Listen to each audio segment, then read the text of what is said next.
اور ابھی آپ کو بتائیں پنجاب اور خیبر پختونخوا کے مختلف علاقوں میں بارشوں کا سلسلہ شروع ہو گیا ہے۔ لاہور، سرگودا، بہاول نگر اور پنجاب کے کئی شہروں میں صبح سویرے بادل برسے جس سے گرمی کی شدت میں کمی آئی ہے۔ ادھر وفاقی دارالحکومت اسلام آباد میں بھی بارش سے موسم خوشگوار ہو گیا جبکہ سڑکیں زیر آب آ گئی ہیں۔ مانسون بارشوں کے باعث کئی علاقوں میں بجلی کی فراہمی معطل ہونے کی اطلاعات مل رہی ہیں۔ پنجاب کے کئی شہروں میں بجلی کی فراہمی معطل ہونے سے شہریوں کو مشکلات کا سامنا کرنا پڑا۔ آپ کو بتائیں کہ محکمہ موسمیات کی جانب سے آئندہ 2 سے 3 روز تک بارشوں کا سلسلہ جاری رہنے کی نوید سنائی گئی ہے۔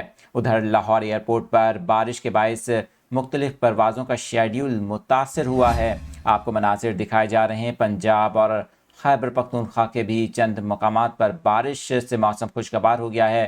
لاہور میں صبح فجر کے وقت بارش کا سلسلہ شروع ہوا۔ اسی طرح پنجاب کے کئی اور شہروں میں بھی بادل برسے ہیں جس سے گرمی کی شدت میں کمی آ گئی ہے۔ محکمہ موسمیات کی جانب سے آج بھی بارش کا دن کے وقت امکان ظاہر کیا گیا ہے۔